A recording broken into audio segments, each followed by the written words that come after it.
soul, now you've been told. Now you know we on the road and we big and bold. You opened up your mouth, now you're knocked out cold. We coming to get ya, I bet you won't win. Left hook, right hook, again and again. We got that high-powered offense with that lethal punch. We're the bullies of the block and we'll take your lunch. Go to all of my who-that's across the land, and to all other teams that don't understand. We coming to get ya, I go the Super Bowl. We gonna beat the Lombardi.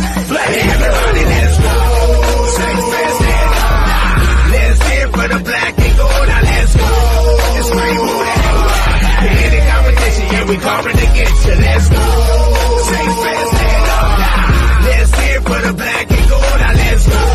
It's rainbow that you better run it out, cause we coming to get ya.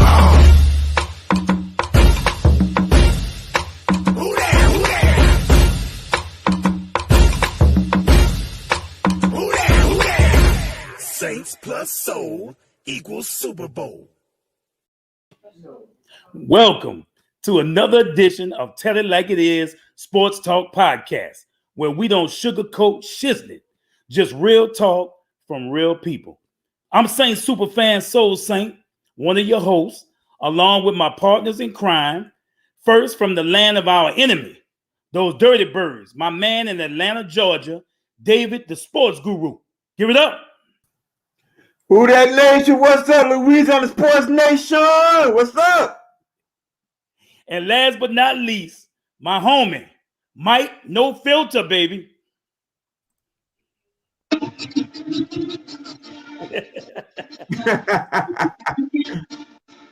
Hey, tonight we have a very special guest and a friend of mine who always supports me in my charity events, Saints Hall of Fame and return specialist Tyrone Hughes, man. Give it up for Tyrone. Welcome to the show. What's up, guys? Thanks for having me on. Thank you, Mr. Hughes. So how you like that intro? It was nice. It was real nice. I should have known you're gonna have you up in there rapping. Yeah. Look. Let's get started. We got an hour. T, I know you're a hometown product, but tell those who don't know where your football career started and your journey up until you got with the Saints. Damn, now you got me doing the concussion case. I got CRS, can't remember S. But no, for me, I guess it all started at Hardin Playground in the 7th Ward. I moved from the lower. I was born in the lower 9, right there, St. Maurice and Robertson on Robertson, and came across the canal around my 3rd grade year, and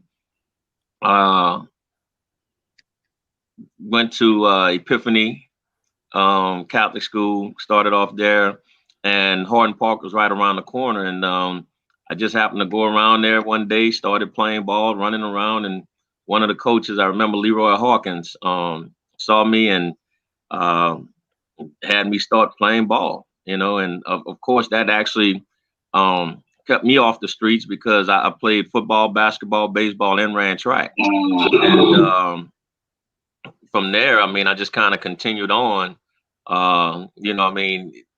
There were times where I would probably be punished or something, and he would come and talk to my mom, at least let him come to practice. I'll make sure he come back home and don't go anywhere else.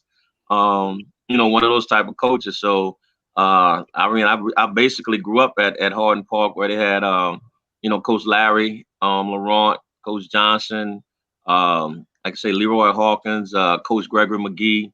A lot of those guys had basically kind of raised me along with my parents. So, it definitely kept me off of the streets by being able to have something to do on a consistent basis all year round. So I didn't have time for anything else with school and constantly going to, playing some type of sport. And then from there, I went to Bell Junior High for 8 and 9, went to 28 for 7th grade year, went to Bell Junior High my 8th and 9th grade year. And my 9th grade year, I ended up playing football. I was actually the punter. Wow. Yeah, I was the punter. We had a couple guys, a couple of good guys that actually was on that team they all ended up going to Clark too also, but it was Gary Washington, um, who was it? Theophilus, Troy White, Malcolm, Big Malcolm Gibson, Keith Cryer. They had a lot of guys, a lot of talented players on that team that ended up going to Clark High School. And like I said, I mean, I basically was the punter, but then when I was on the basketball team, played off guard, was on the didn't do track in junior high, but I was actually a pitcher and shortstop in baseball. And all around player. Oh yeah. So I ended up taking a test to go to St. Aug and actually thought Coach Dewey, who was John Mack's coach at the time, Percy Dewey, was supposed to be going to John Mack, or he offered me a chance, to come play at John Mack for baseball. And I was actually going to go, and then I found out I was accepted into St. Aug and ended up going there. Yeah. Purple Knights. So I actually went to St. Aug, and I started in baseball in center field my sophomore year, and just basically did baseball. I mean, I was on the football team, didn't do much. Then again, I think it was like the beginning of my junior year, they were looking for a punter. I went out, didn't really punt that well. I would get off one good one every once in a while in the game, but I at least was able to get the ball off. And so my junior year, I think it was about maybe like the third to last game of the year. Our coach, Coach Payne, he knew I was fast, so he told me, he put me in the game. We were winning the game, and he put me in the game, and he said, go return this punt. Now I had done punt and kickoff since in the playground as well, and so he said, go return this punt. So he put me back there, caught the punt, ran it for a touchdown. They threw a flag, and so they came back, they punted it again, and I ran it back for a touchdown. So again, continued, played after that year. Again, went back out for baseball, and then went from center field to shortstop, and then a part-time pitcher at St. Aug. And then my senior year rolls around, and Coach Burns and Coach Big is Burns. They come in, and when they came in, Coach Burns, we kind of, I don't know what happened, but we had a falling out, so they put me off the team, and then I ended up coming back around the summertime, and that summer they knew what abilities I had, and Coach Burns actually knew what abilities I had, so he ended up putting in an offense. He had a book called The Delaware Wing T, and so he basically came in and put that offense in, and I remember going up to it was funny, the Southern Lab up in Baton Rouge. We had a three-way scrimmage. It was us, Capital, and Southern Lab. And we go up there, and we're running the wing tee or whatever, and it was successful. Then on the goal line, we put in a formation called the Power I, where I was out of there, 2 tight ends, 3 running backs in the I formation, and offset running back with the I formation. And we were going through at that. It was a 3-way scrimmage. So at this point, we were down in the red zone, and every single time, we had 5 plays. All 5 plays we lined up in that formation. All 5 plays we scored. Wow! So when we go to get the regular scrimmage going, Coach Burns decides that he's going to run that formation out in the field, and we were averaging like 7-8 yards a pop out of that formation. So then we come back and then go with the wing tee, and I'm running the ball, counters, options, and everything, passes. And so it was successful. So we leave that scrimmage, and our basic offense became the power I and the wing tee. And we go into the season, my senior year, again, not really having played other than that one game, doing some punt returns, but I was always the punt and kick returner was going into the season, my senior year. Right. And we go to, we play against a couple of schools. I remember, in fact, John Mack was one. They had a big defensive lineman. I can't remember his name. He ended up getting defensive tackle. He got put out the game for some reason. I forgot, but he was giving us hell, but we ended up winning the game. Played against Clark, which they had Theopolis, Big Kerry, and all these other guys called them the Fat Boys. Yeah. We ended up beating them. So then, in each game, I was averaging about at least 2 touchdowns a game. So we get to Kennedy. And this is where I say, I'm real thankful. I'm sorry they lost their school, but I'm real thankful that to anybody that went to Kennedy at the time, because they made me who I am. And the reason why I say that is because you know how Al Bundy, you used to watch Al Bundy's show, and he'd sit on his couch and talk about how he had his 4 touchdown game in high school and everything. So that was his pride and joy. I said, well, I had 4 touchdowns in the first half against Kennedy. I had a kickoff return, I had a punt return, I had a pass, and I had a run. All in the first half. So after that, I was basically taken out of the game, but I ended up getting the Gatorade Player of the Week. And after that game, I started getting scholarship offers. Wow. Yeah. So, I mean, and I knew I was going to college. I mean, and again, I was just playing to have fun. I wasn't even thinking about going to college for football.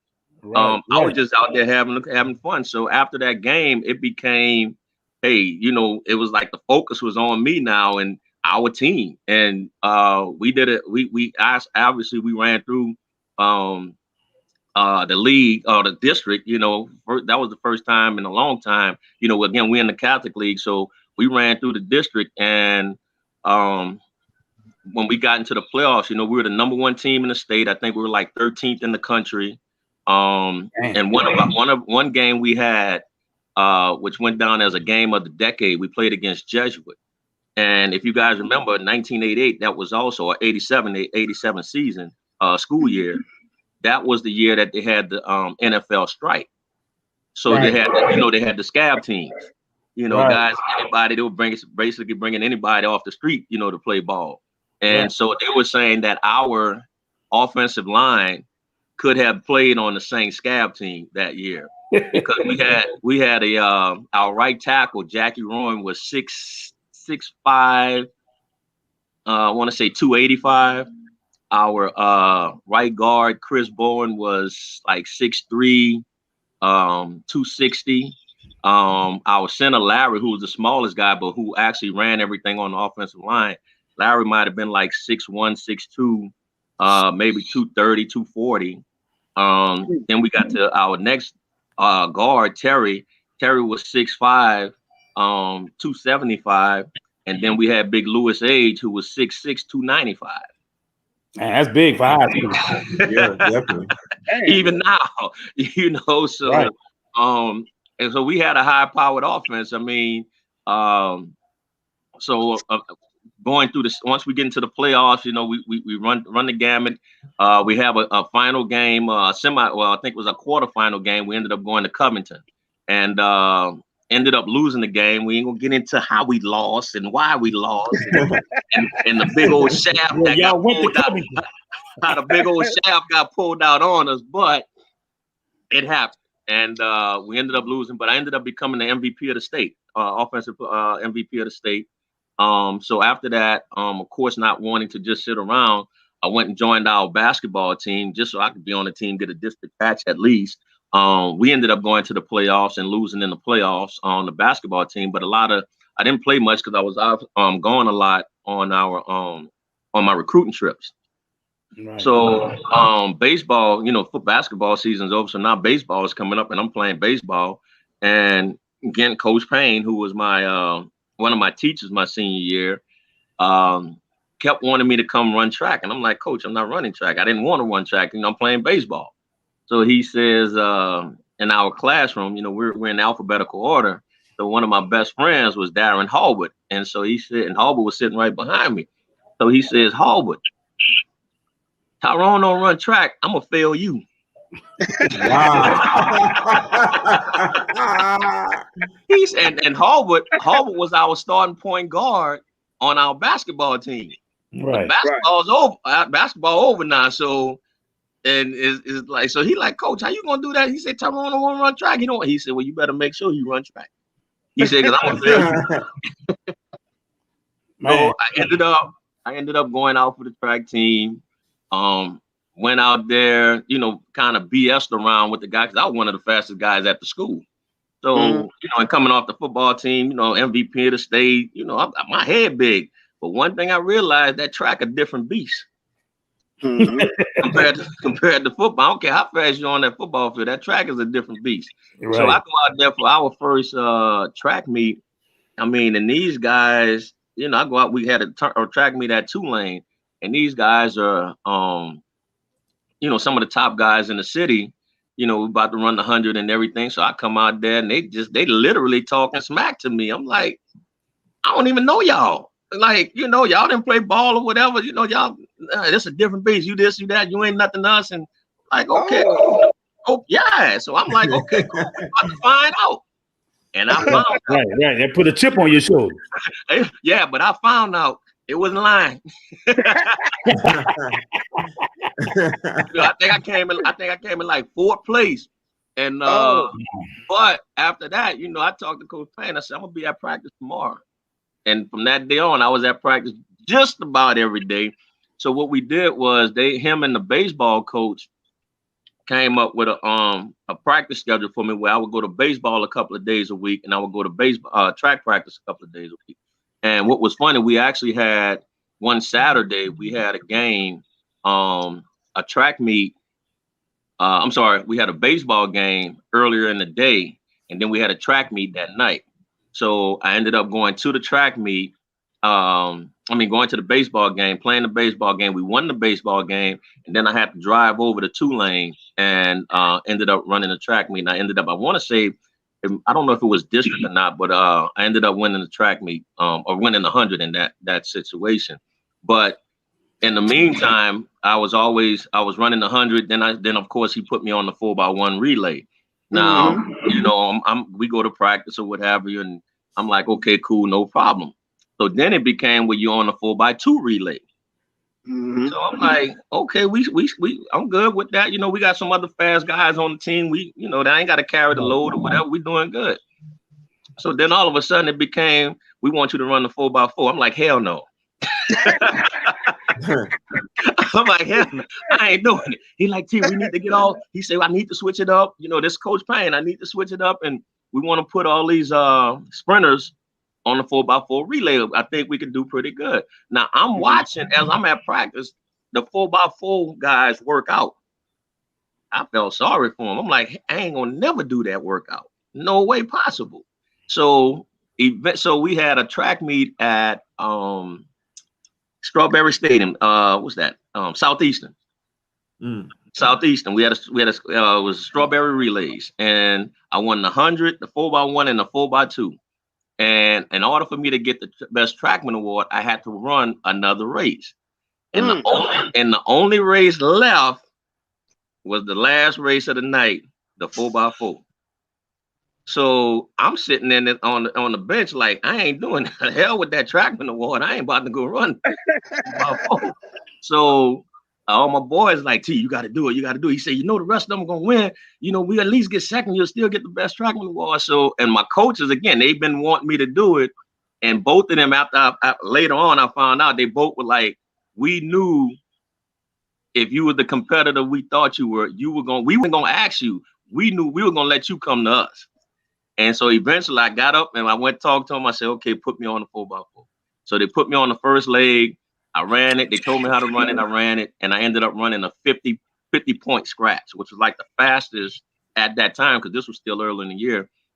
It was the fastest at that time out of everybody on the track team. So, of course, after that, I'm on the 4x4. And we ended up winning that relay. I got the best trackman award.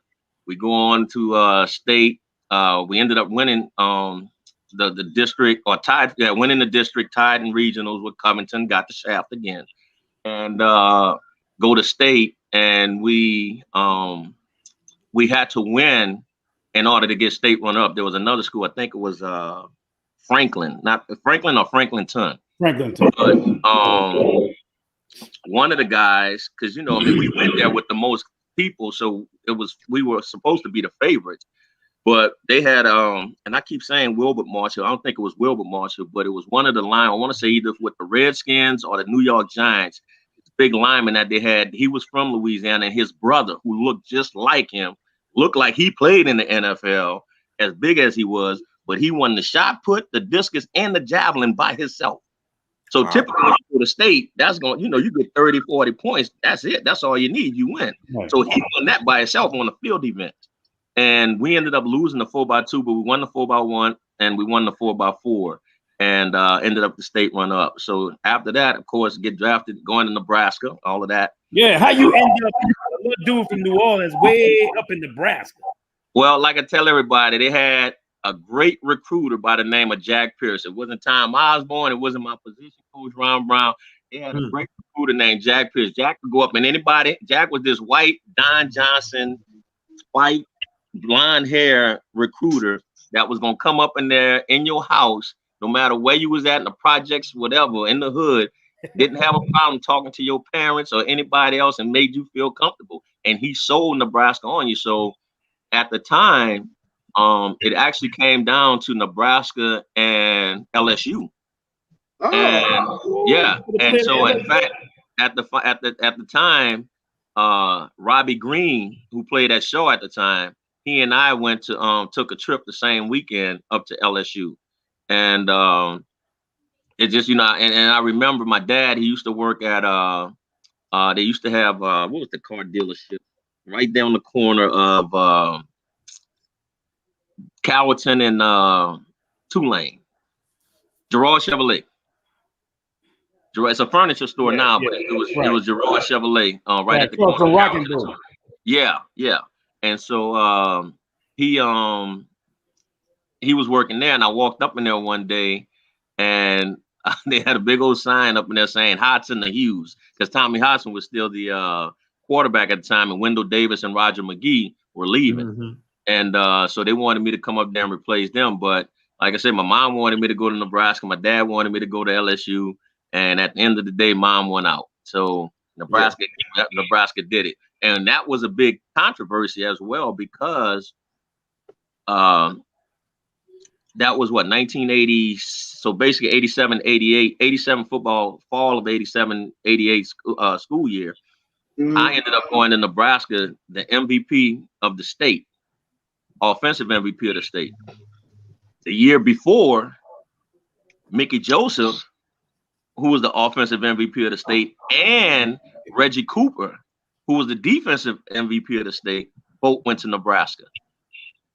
And then you had a couple of other guys that played with me, David White, who was a tight end. They converted him to an outside linebacker. And then a fullback, Vincent Hawkins, he ended up going to, I want to say, was it Ellsworth or Coffeyville? I think it was Coffeyville, Kansas junior college. And then he came up to Lincoln with us as well. So, I mean, you had some of the top guys in the state that now then all went to Nebraska. So, of course, everybody like, what the hell Nebraska doing like that? Like you said, how y'all go from down south to Nebraska?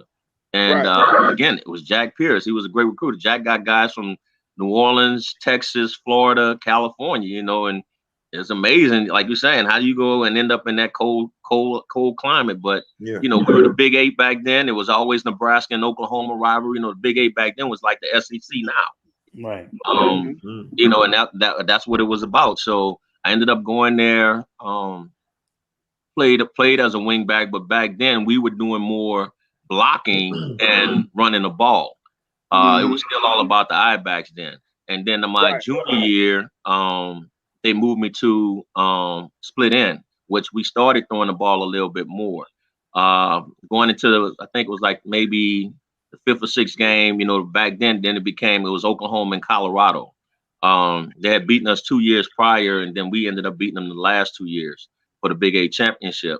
But we playing against Colorado. It's like negative 15 degrees out there. Yeah. And I catch a punt return. And I ended up getting tackled. And when I got up, my wrist was hurting. And the ground we were playing on the turf. So obviously the turf wasn't given because it was so cold. Well, I go to the sideline and they check everything and they find out, we go inside, that I had broke my wrist. So I had a cast on all the way up to my elbow. So I missed like the next maybe 3 or 4 games after that.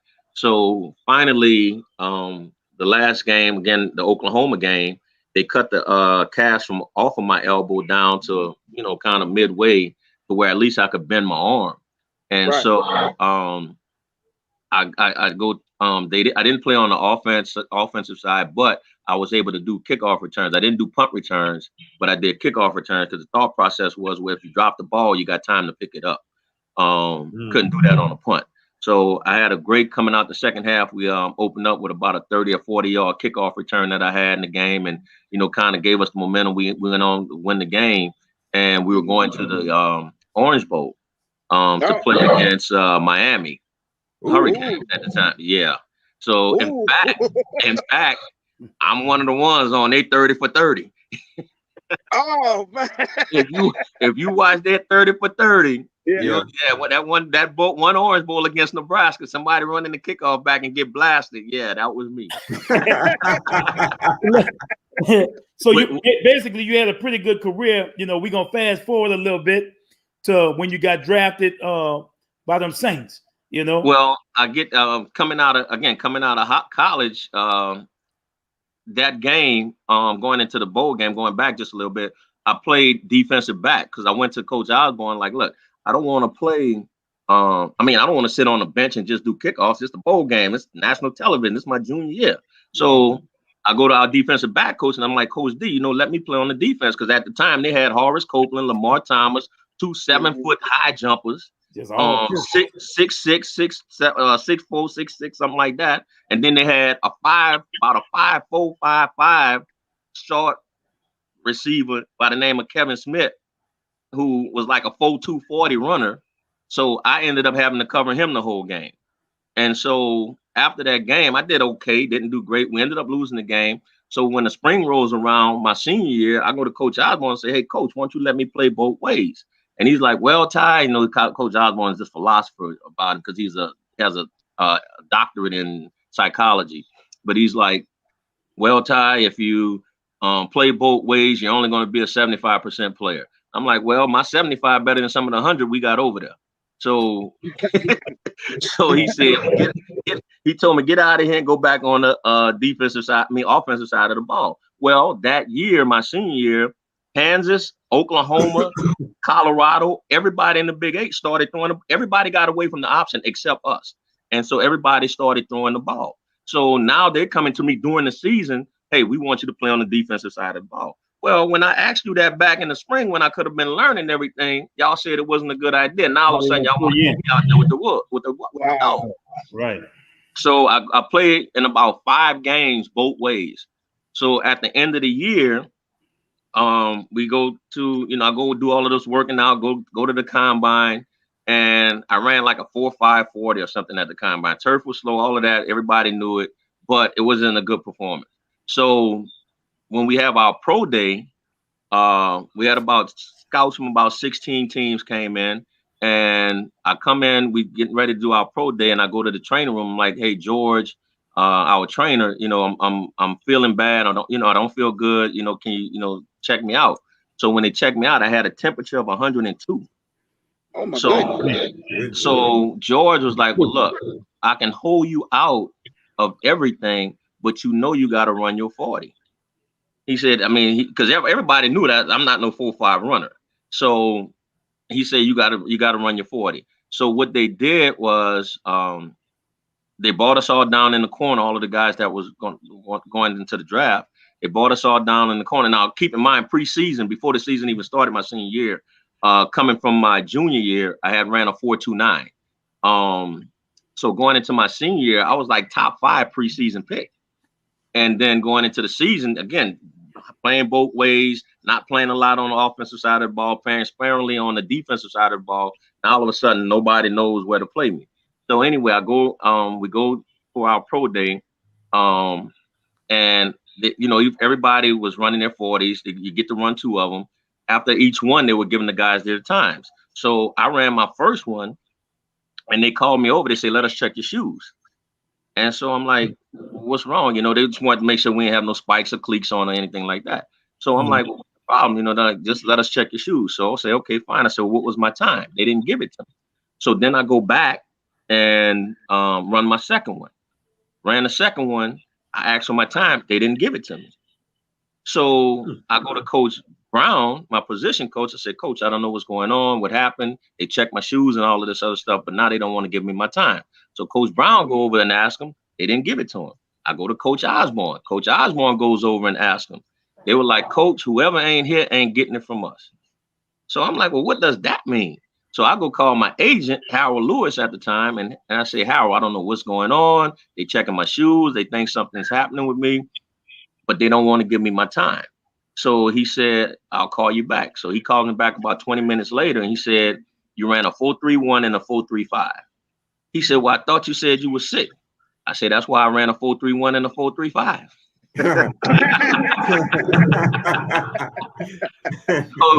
So let me ask you this, Tyrone.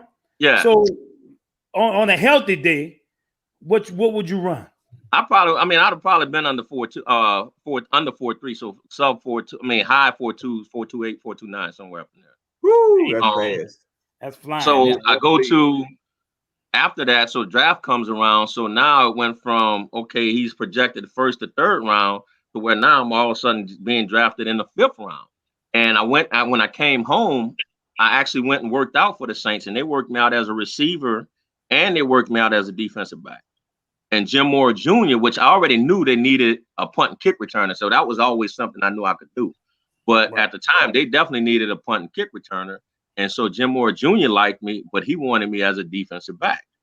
And keep in mind, I only played like 5 games. So my technique and everything was not there. I was just out there balling. And so I knew most people ain't going to run by me. So it's like I'm just a lot of man coverage or whatever for the times that I was out there. So we get to the Saints. I remember we had one training camp, and again, going back to college, whenever you would with Tom Osborne, he didn't care if you was a quarterback, receiver, running back. Whenever you were about to get tackled, he didn't want you running out of bounds. He wanted you to initiate the contact. You know, and me and Mickey used to be like, look, if I got a yard or two for the first down, then yeah, I'll go ahead and lean into some guys, but I ain't really moving nobody. I was 100 at college. I was 165 coming out of high school. I was 175 coming out of college. I played at 185 in the league. So I'm like, never got you know, I'm gonna lean into him or whatever, get them extra yards. But if I got like 4 or 5 more yards, I'm going out of bounds. So Coach Osborne never liked that. You know, and if he said dadgummit, because he wouldn't curse, but if he said dadgummit, he pissed off. So he would always say, we looking at film, dadgummit Ty or dadgummit Mickey, you got to lean into these guys or whatever. So I'm figuring, okay, I'm in the pros now. This is during training camp. Like I'm in the pros now, so I got to make sure I'm showing off and not, you know, being soft or whatever. So we go to Japan for that kickoff that year. This was 1980. What was it? 1993.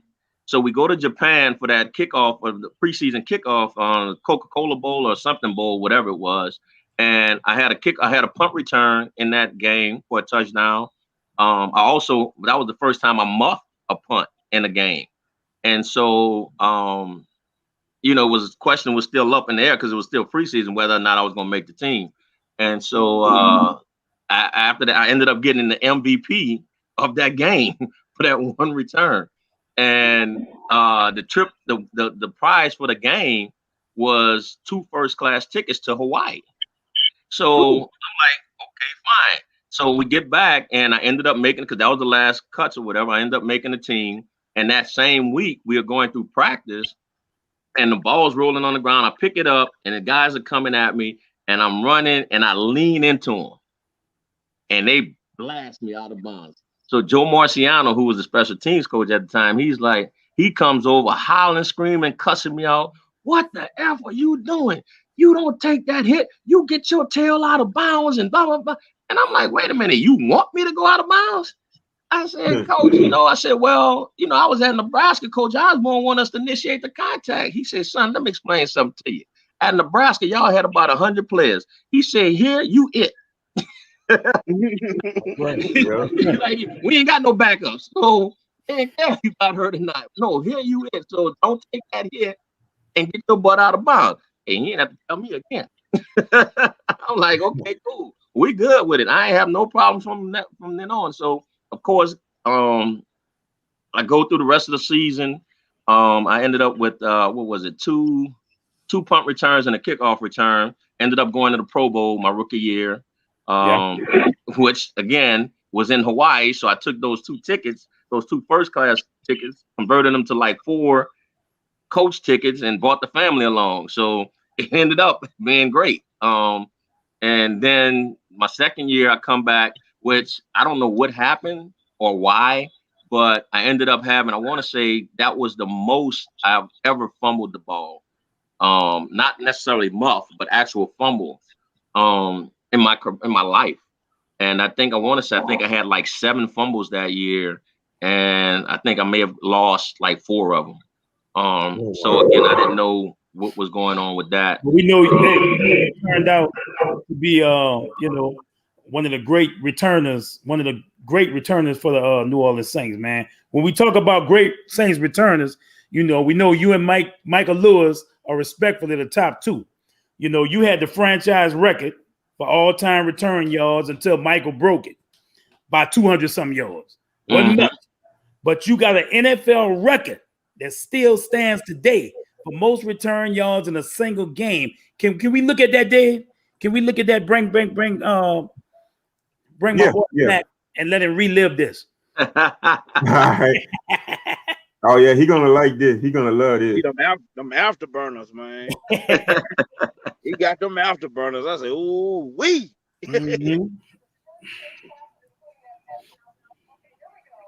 Yeah, I got a couple of them on. I got a fumble return as well on my Facebook page. Here we go. Here you go. Here go them afterburners. It look like it was. Afterburner. You gotta set up your blockers. That was James Williams, just basically bench pressed the man out the way. And look, you even got a little pass breakup. Looking for Flipper Anderson in the end zone. Tyrone Hughes. Oh, that was that Robin Roberts thing. Yeah, that was a good highlight game for me, because actually the first play, the first series, I caught an interception. That's the one I like. Watch when he hit that 40. And he's gone. That's it, yeah. He just stopped running like Are you ready for this? Hughes, you got the afterburners. Hey, tell us about that game, bro. That was, I'm gonna tell you about that game. That was first of all, I think it still stands today, is that it was the most. It is. Not just my returns, as a team. I mean, as two opponents, it was the most return yards in a game ever, I think, and I think that still holds, because you had not only did you have my two. 47. Well, no, again, not just mine, but I'm saying collectively. You had my two. We can worry about you though. We can worry about you. You got that NFL record.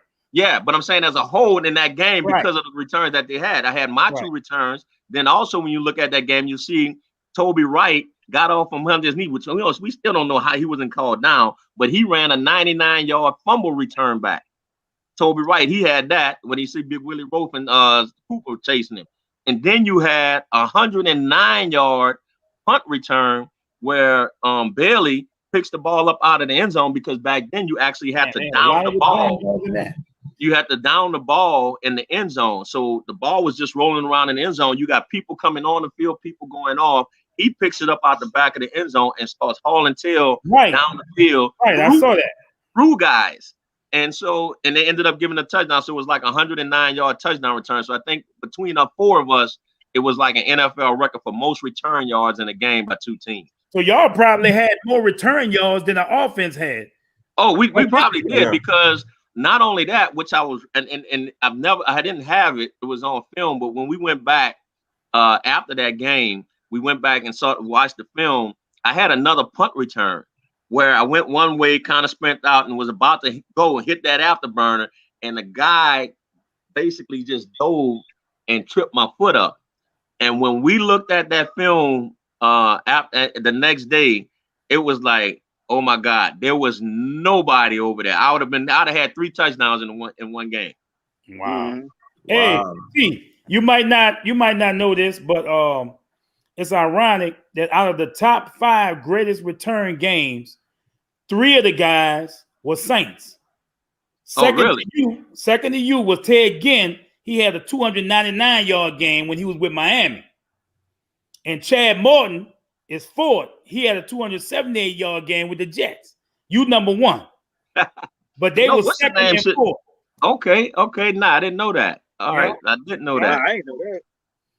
Yeah. But yeah, that was a hell of a game because I mean that was actually my first start as a cornerback.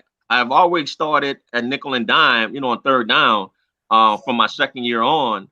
But that was my first game actually starting as a cornerback, and that was also my first game that I ended up getting a pick. They threw the ball out in the flat to Jerome Bettis. I think it was like the first series of the game. They threw the ball out to Jerome Bettis, and I'm like, oh my God, I gotta hit him. And the ball went the ball went through his hands and right into mine. And I fell on the ground. I probably could have scored a touchdown. I just was happy that I didn't have to hit him. Yeah, that would have been a load right there, man. Yeah, and then I also had my first touchdown scored on me because we were watching film, and that's when they still had Jim Everett and they had Flipper Anderson, and as a receiver. And anytime they got down in the red zone, they would run a skinny post, like around the 20 to 15-yard line. They would run that skinny post. So I'm sitting on the weak side, single receiver side, and I'm looking at it. I'm like, okay, we're in that area. I know it's coming. It's like third down or something like that.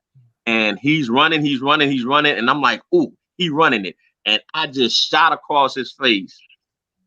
I'm thinking they about to throw that skinny post. And he broke to the corner. Wow. Oh, he got you with the double move. He got with the double move. So all I could do is just look back and the ball going over my head, touchdown. So I'm running to the sideline, running off the field to the sideline. Jim Moore comes up to me. I'm thinking, he was junior, thinking he was going to holler and scream. He said, "You dumped that skinny post, huh?" I said, "I sure did." He said, "Oh, well, you got your cherry broke. Welcome to the league." So, hey, T, I know you and Mike are good friends, and both of y'all had 63 games with the Saints. I mean, that's ironic. One Pro Bowl each, and y'all was the first two in the Saints Hall of Fame. I heard you also tried to help by calling Haslett to get Mike on the team. Well, on the team, but not. He was already on the team. Okay. I was trying to help because when he first got there, he had issues with catching the ball. Right. So I wanted to come in and just help him focus on, learn, because one of the things a lot of guys aren't taught, depending on the leg of the kicker, the ball is going to spin a certain way. So if the ball if it's a right-footed kicker and the ball is spinning like right to left, I guess if you want to call it, or left to right, and the nose is down, the ball is going to drop short and to the right. But if it's spinning left to right and the ball turns over end, it's going to carry longer and to the left. So a lot of guys don't know that. They're just standing out there. They just know, okay, he averages about 40-something yards, and I'm gonna just go back there and line up and try to catch the ball. But all of this helps when the minute you see that kicker, because the only thing I would look at, and I was never one of those guys who would take a peek down to see where my guys were at. I always had a feel to know who was who and where they were at distance-wise. So the minute the ball snapped, the first thing I'm gonna do is just look at the two gunners, see if they got a clean release or not. Then the next thing that's going to determine whether I fair catch it or not is hang time.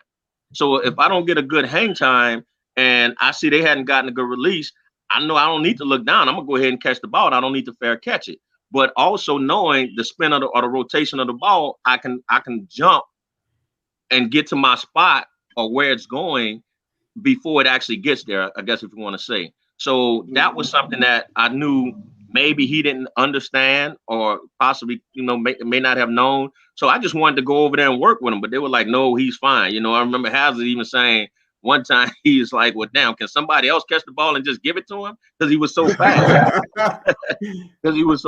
So, yeah, that's how that happened. But he was already, I guess they might have been thinking about cutting him or whatever, but he ended up coming along real well. Okay. All right. Hey, with both of y'all in y'all prime, who would have won that foot race, bro? I would say Mike probably would have won it speed wise. I might have been a little quicker, but I think he probably would have won it just a straight out. He might have caught me by the step. Because he probably would have came out a little quicker. I don't know if I'd have been able to catch him. Okay. That's what's up. Now I might have got him in 100. I don't know about the 40. Yeah. So he's saying you got the longevity and he got the short burst. Yeah, he got That's what's up. Yeah. Wow, What I'm glad you explained that about special team because I've always wanted to ask a punt returner or a kickoff returner, especially a punt returner. Like, what are the nerves that you feel when you back there, you're by yourself, and you got 11 men coming towards you, Full speed. and full speed. But when you got that ball, you got to look at the ball. Do you peek it to and then look? I mean, are you Well, looking no, up and at them? that's what I was just saying. I've never had to peek because I always had a feel of where the guys were at based on one. First of all, I knew the gunner's going to be the only two that's going to get down there first. So if I see where they're getting held up, now I'm watching the punter and looking at his hang time. Once I realize if he doesn't have a long enough hang time, that's going to make me say, okay, I need to fair catch it. I ain't got to worry about where they're at. I already knew I was going to return it. But if I got a situation where, again, if I'm standing at about 40, 45 yards and I see it's a short punt and I got to run up about 10 yards, first of all, that's going to be a hell of a job to catch it because I got to run so fast. But I'm also fair catching at that time because I know where the guys are at that point. I'm coming to them. Now, anytime I got a ball where they've outpunted the coverage and I got to turn around and go get it, that's like being a center fielder. Just turn around, go get it, catch it. They're not down there that fast. Yeah, yeah. Wow. And then another thing that helped me as a returner, especially on the kickoff returns, was being on the kickoff coverage team. I mean, it's just the kickoff coverage worldwide is always the same. Everybody got a lane. This is, regardless of where you kick the ball, you're going to hold your lanes or what have you. You kick it to the sidelines. Okay, one side's going to come down, but you still got to hold your lane. You still got to hold your position. Well, I understood that as a returner. And one thing that I love with Joe Marciano, and then me and Bobby April clicked real well when he came in as a returner, is that we never had a sideline return because I didn't want to be constricted on saying I'm going this way. And now everybody's coming, and basically now those blocks are a lot harder. I mean, if you got a guy that's trying to go right and you trying to block him left, that's a hard block to make, especially on the run. So what I would do, we always had what we call totally matched up, where every man, we never had wedges and all this other stuff. We had it where every man had a man. And you basically, what I would tell my guys is you just need to, if you'll drop, and another thing is timing and distance with the blocks. If you get back quick enough, now your distance to me is going to stop that man from being able to go around you when you're blocking him. So now he has to come through you, because if he goes around you, now he's going to open up a lane. So now he has to come through you. Now the timing of it is, once I'm going to set you up on my runs where I know if you put the ball on the numbers, if you kick the ball on the numbers to the left side, then I know somebody on that right side is going to come down and be out of position because they have to. So what I'm going to do, I'm going to start up the numbers, but I'm going to look for a cutback to the right side. Why? Because what I've told my blockers, hey, he's trying to come to the left, you trying to block him to the right, that ain't gonna work. If he's trying to go to the right, go ahead, wash him down. I'm gonna cut off of you. So you make whatever block is easiest for you, and I'm gonna work off of you. And that's how everything just kind of opened up. I mean, and that was basically by I want to say my second year, by the third to last game of my second year. That was basically the only return we ran from then on. Well, before we let you go, man, look, Mike, you got anything you want to ask T before I ask him this last question? Yeah.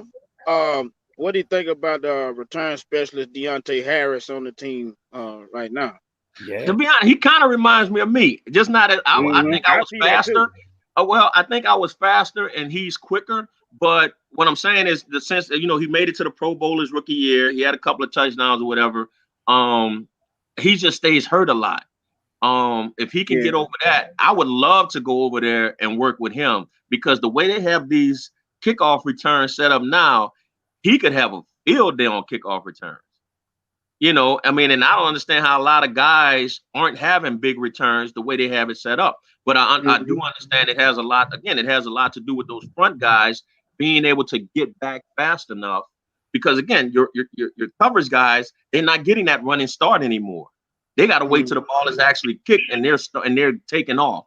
So now they got to build up to get to that guy, as opposed to having that build up by the time they hit the ball.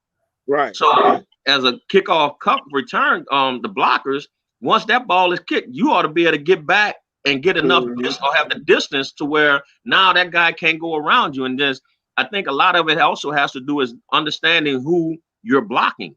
You know, you can't have a linebacker trying to block a receiver.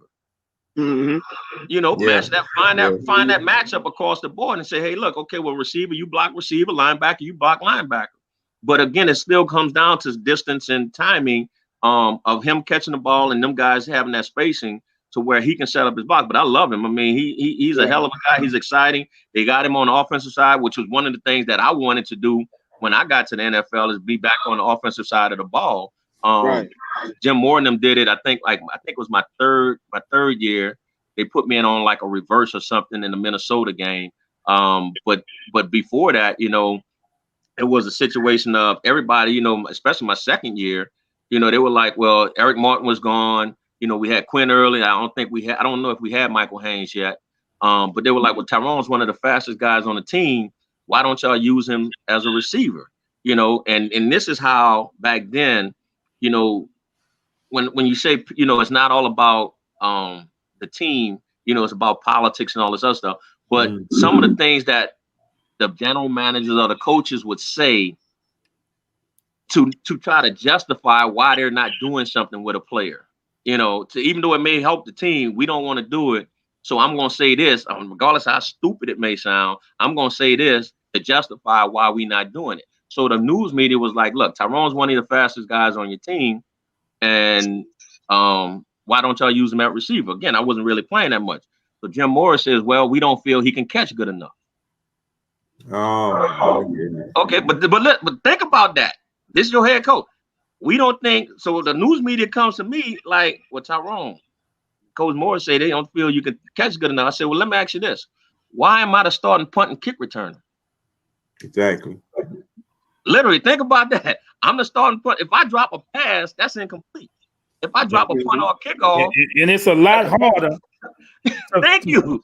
Right. Yeah, I'm looking up trying to catch a ball. Right. With guys coming down, but they felt I couldn't catch good enough to be a receiver.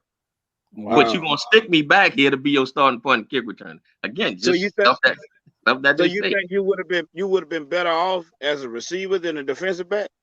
Yes. Well, I think I would have been more effective earlier in my career, or at least with them, or at least been able to help out as a receiver as opposed to a defensive back. Now I've learned how to, as a defensive back, you know, just understanding route running, knowing how to run routes or whatever, that helped me out a lot.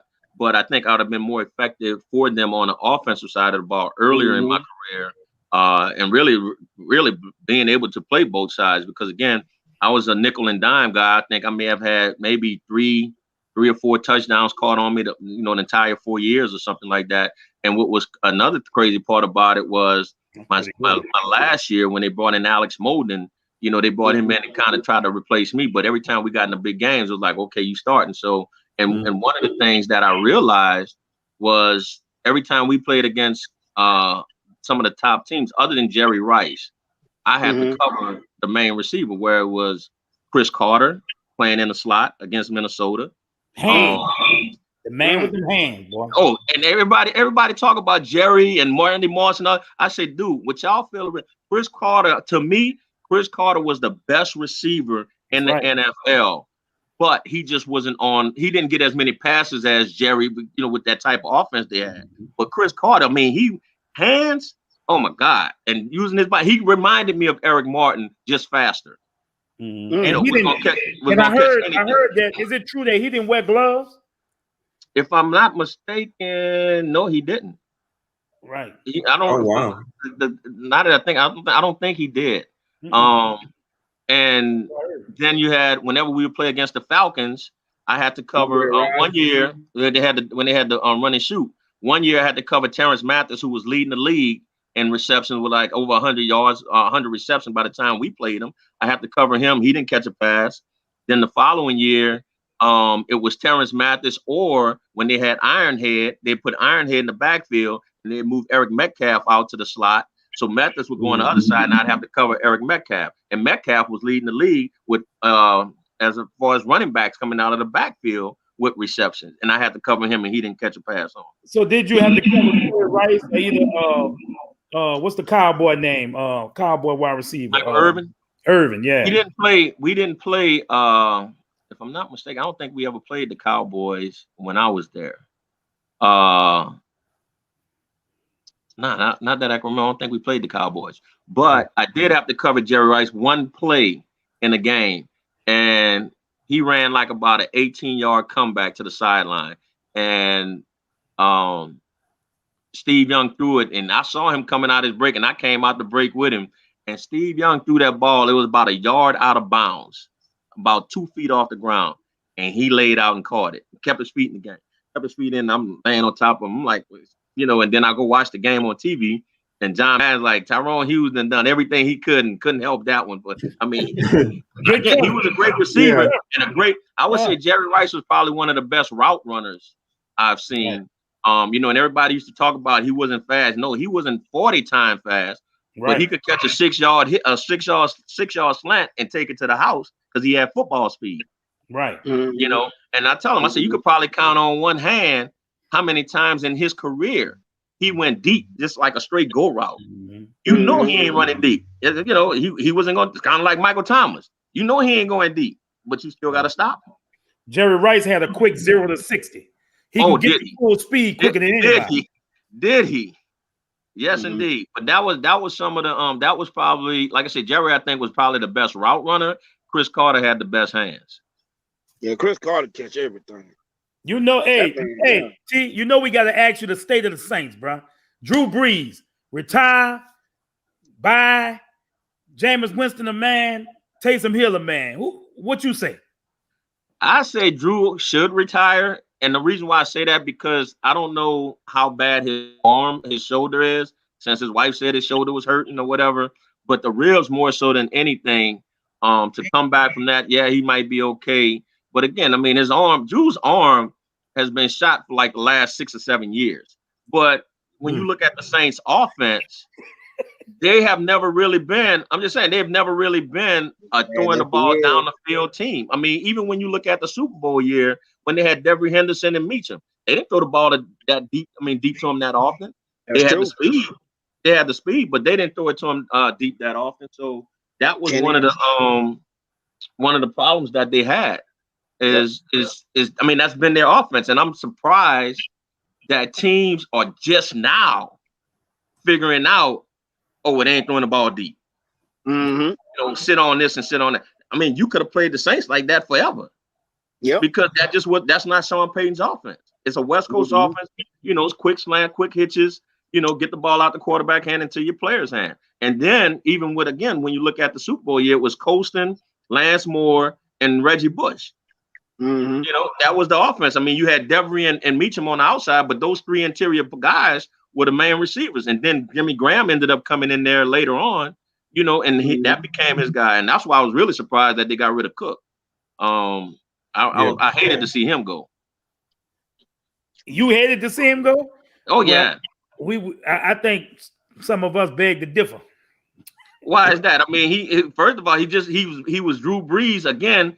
Drew's gonna throw you open. So but who Drew likes by how often he throws to them, and all of that is determined in practice. So I mean, he may have missed a couple of balls in this, and the last game or whatever, but throughout the career with us, he's been great. What you say, Mike? You talking about Brandon Cook or Jared Cook? No, Jared Cook, the tight end. Oh, okay. Because he forgot his Robitussin. But again, y'all looking at one game. I'm looking at the career and what the benefit as a tight end that he brings at that size, to the team. He can get open. I just think that it was the crucial points of the game.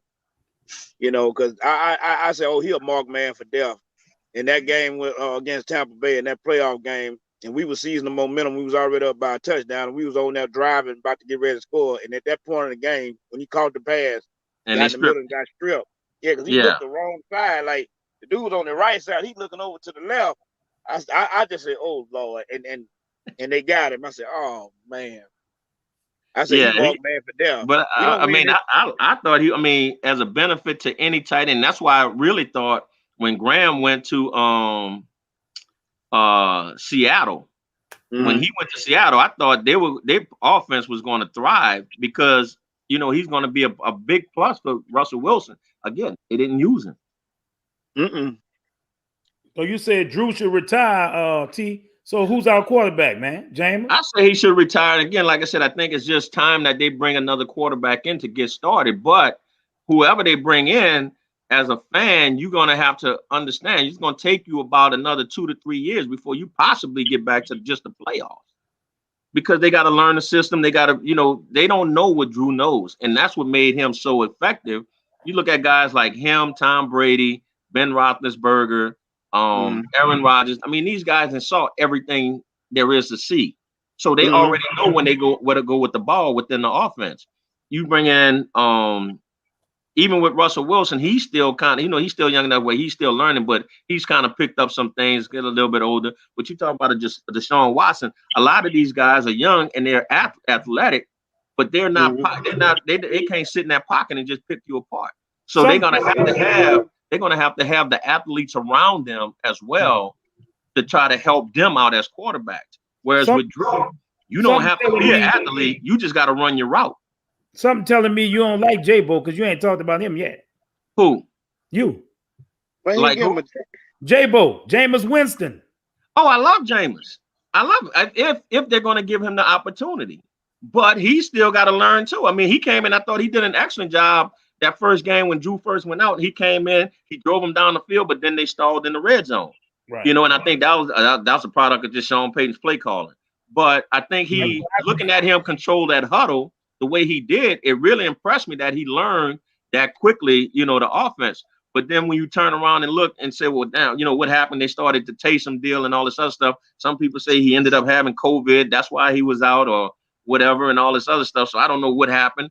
But I think Taysom came in and did an excellent job as well. I mean, he really surprised me more than anybody. But again, he's still not ready to be in that position as your starting quarterback. He still has a lot to learn. So does Jameis, just because they're young. All right. People going to want to see Drew Brees type play, but that ain't going to happen because they're still learning. Well, we want to see some plays that Drew Brees didn't do, like stretching the defense and throwing the ball deep. Throwing the ball deep, quarterback being able to run out the pocket to extend plays. That's a lot, but that's only going to get you so far. Because you can run out the pocket and still throw a pick. Yeah. That's true too. So I think that having in the NFL, it's about knowledge of the game more so than athleticism. And I think we all just found that out with Patrick Mahomes in this game. He's under pressure or whatever, but okay, you using your athleticism to get out, but now you just kind of on the run or whatever and can't find this one and can't find that one. So, but you got to be able to recognize certain blitzes or whatever. Now, given you didn't have your 2 starting tackles, so you was under pressure the whole game, basically. So that has a lot to do with it too. I mean, and see, that's the thing about it is people don't understand. Regardless of what position you're at, football is a team sport. So everybody has to do their job for everybody to be successful. So I don't care how good of a quarterback you are. If your offensive line is not blocking, it ain't gonna matter. If your wide receivers are not running the right routes or can't get open, it's not gonna matter. So as scouts, that's where guys have to understand especially when they're looking at free agents, or these organizations have to understand when they're looking at free agents, you have to look at, when you're looking at a certain guy to bring in, what made him successful where he was at, and do we do the same thing? Or can we bring him in and do the same thing? And because I remember I said this before. I remember when Ricky Jackson left, we used to scrimmage the Kansas City Chiefs during training camp. And my rookie year was the first year I think Joe Montana was with the Chiefs, and he was just picking us apart on his defense. And I remember Vince Buck saying, Jim Moore Jr. like, well, y'all disguising. He's like, hell, JL, he already know what we in. So why even disguise it? So, but the thing was, they weren't successful because they were running Kansas City's offense, not the Montana offense. And then the case in point, when you look at the last guy or the most recent guy, Osweiler, who Peyton Manning goes down, he goes, 6 or 7 games in Denver and leads them to the Super Bowl. Peyton comes back, or playoffs. Peyton comes back, takes them to the Super Bowl. They win the Super Bowl. Well, he now goes to Houston with this big old contract, and he's a bust. Well, no, he's not a bust. It's y'all weren't running Denver's offense. Y'all were running Houston Texans offense. And so that makes a big difference. Jarvis Bird, the safety. He comes in, where did he come from? Buffalo or somewhere? The safety that we had a couple of years ago. He came Bird, whatever his name. I think he came from Buffalo. Jarvis Bird from Buffalo. Yeah. So he comes in from Buffalo, and basically everybody's saying he's a bust, but it wasn't that he was a bust, is that he didn't have his defensive front four was constantly putting pressure on quarterbacks, so they didn't have to cover it as much, or he was just roaming the field. He didn't do so well here because quarterbacks had time to throw. Now, when you look at our defense now, it's a much better defense. We're getting a hell of a lot of pressure with the guys that we have, and I hope that we get a lot of people didn't like your boy. What's his name? Came from San Francisco, the linebacker.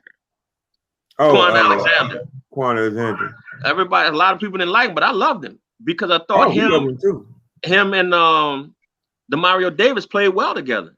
You know, they fed off of each other. You know, and it really showed in our run game. But I'm gonna tell you, the when he's healthy, the most underrated player on our defense is Sheldon Rankins. That boy is a beast. If they leave him, stop trying to put him outside as a defensive end at times to rush. Leave him in the middle as a D tackle. He causes havoc, and he's the reason why those linebackers make the plays that they do. I agree. All right.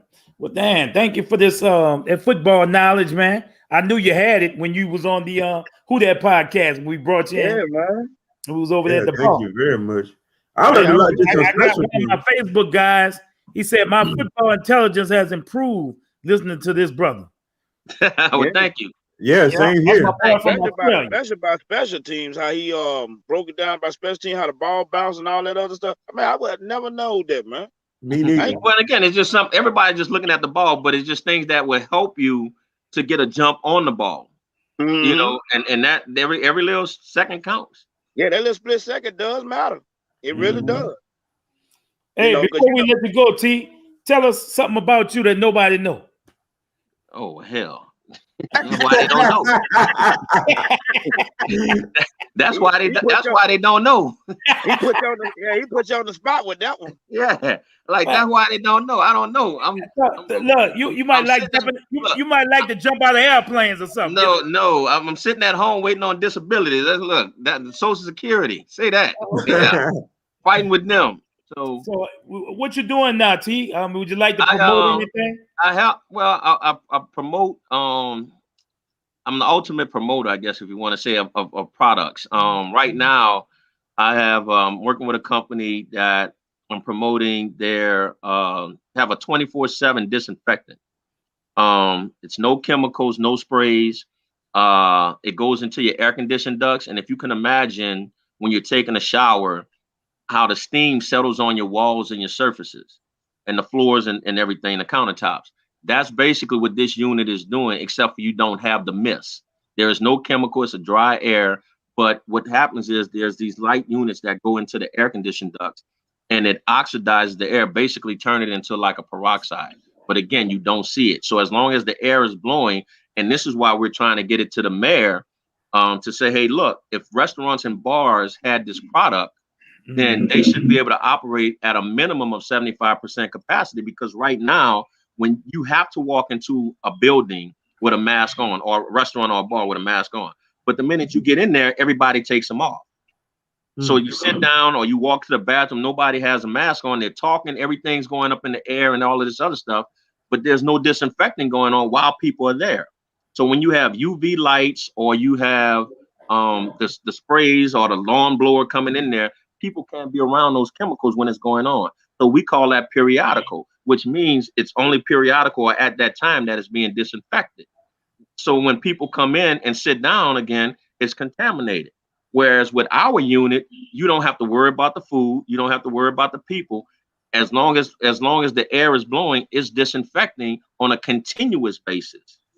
So that is more safety protocol than you can get, because there's constant disinfection going on while people are talking or doing whatever. So, and it's killing all of these viruses as people are in the place. So I think that's one thing we looked at. You know, I talked with the convention center about it. I've talked with schools. We've been in hospital. The company had been in hospitals for 2 years. They waited, you know, when the COVID started, it started going out to other different areas, schools. Warren Easton has it. They did a big project last year at LSU where they did the football. I'm sorry, they did the basketball, softball, gymnastics, and volleyball facilities and locker rooms. And we went and sat with, I got them a meeting to go sit and talk with the Superdome and the Smoothie King people. They claimed they liked it. We sent them a proposal for the company to do both the both locker rooms at the Smoothie King Center and at the Superdome, the home and the visitors locker rooms at both facilities. They're saying that they have to wait for NFL and NBA authorization. So that's been the holdup with that. We haven't heard back from the NBA or the NFL. But one thing we do know that I saw where San Antonio Spurs purchased 2 UV robots, which are like over $100,000 each. And all these robots do is roll around the arena, flashing light, flashing light, flashing light. Again, people can't be around that. But the minute fans come into the stadium, now it's contaminated again. Whereas if you had our units inside the arena, if you had it inside the Smoothie King Center, you could be at full capacity with the fans. All right. Thank you, man. Man, that's interesting. Thank you for that. And look, anybody interested in that, Tyrone Hughes, go to his DM, his inbox, and hit me y'all up. interested in that project. And I got one more for another company that anybody that may be in the oil and gas industry. I'm working with another company that has the only patented chemical in the oil and gas industry that completely eliminates H2S gas. Now, H2S gas is real deadly in the oil and gas industry. Basically, they tell you if you smell it, you're dead. So there's a lot of protocols that goes on, a lot of money that's being spent for safety issues dealing with this H2S gas. You also have one, that's one of the reasons why they stopped that Keystone pipeline, because of the H2S gas. So our chemical, you have a lot of chemicals out there that they use to treat the H2S gas. But what they do is those chemicals kind of what we call mask the H2S gas. So eventually it comes back. Our chemical completely eliminates the H2S gas once it's treated, and it never comes back. It's irreversible. But not only that, most of these chemicals that they use, if they send that through the pipeline, it corrodes the pipeline. So now these oil and gas companies have to spend money on maintenance of the pipeline. Our chemical doesn't. So we've been working with maybe about 5 big companies. We work with a lot of small companies out of West Texas. But anybody that's out there that's in the oil and gas industry, Shell Met Refinery, Marathon, Valero, all of those other refineries out there in St. Rose or wherever that is down there, give me a call, because it actually works. We got SGS reports, which is like the analytical guide of the oil and gas industry. So it definitely works. Plus, we have a mobile lab where they can actually come on site and do the testing for you in front of your face. All right. Thank you, T. Thank you for that, man. That's interesting. We thank you for coming on the show, bro. Y'all have anything y'all want to tell T before he roll out? Man, just be safe out here, man. We appreciate the work that you're doing and try to keep people safe in this environment. So, man, just keep it up. Yep. Thank you very much, guys. Thanks for having me again. And we sure will have you back, bro.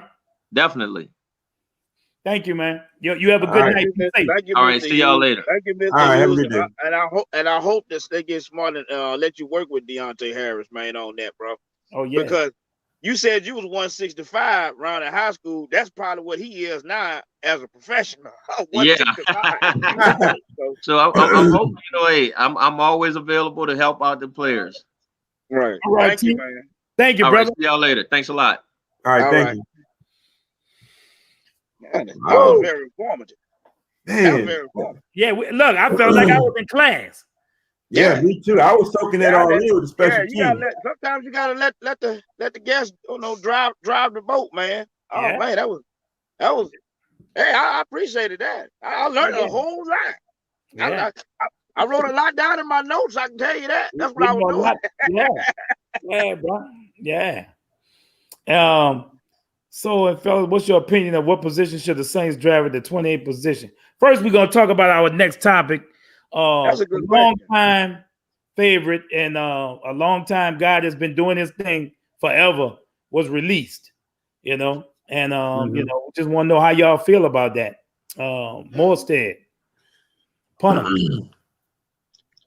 You want to go, David, or you want me to? Okay, I'll go first. Well, I mean, Morstead has been a consistent punter, that's for sure. He definitely at one, throughout his career, pretty much had the booming leg, and I mean, you saw it for many years that he was our kickoff specialist as well, along with the punter. I'm kind of surprised by the move because I was thinking that all the moves the Saints are going to be making right now are going to be moves to help us get under salary cap. And I didn't know that. I just didn't think Morstead would be that much against the salary cap. So I'm really surprised. But thankfully, punter is a position where you can get punters. They almost come a dime a dozen. So it's not like we're really going to desperately meet him. We will miss his leadership. We miss his character. But as far as performance wise on the field, I think we'll be able to find a replacement pretty easily. Yeah, I want to tell y'all that I just looked it up. Thomas Morstead is at the top when it comes to punter contracts and salaries. So maybe they can get somebody to do the same job for cheaper. Less expensive, free up some space. That's probably what it was, man. Yeah, I think everything the Saints going to do right now. He's the highest paid punter. He averages almost $4 million a year. What? Yeah. As a punter? As a punter. Man, let me go kick the ball, maybe. Yeah. $4 million. Okay, that makes more sense now. Johnny Hecker is second. Tress Way for Washington.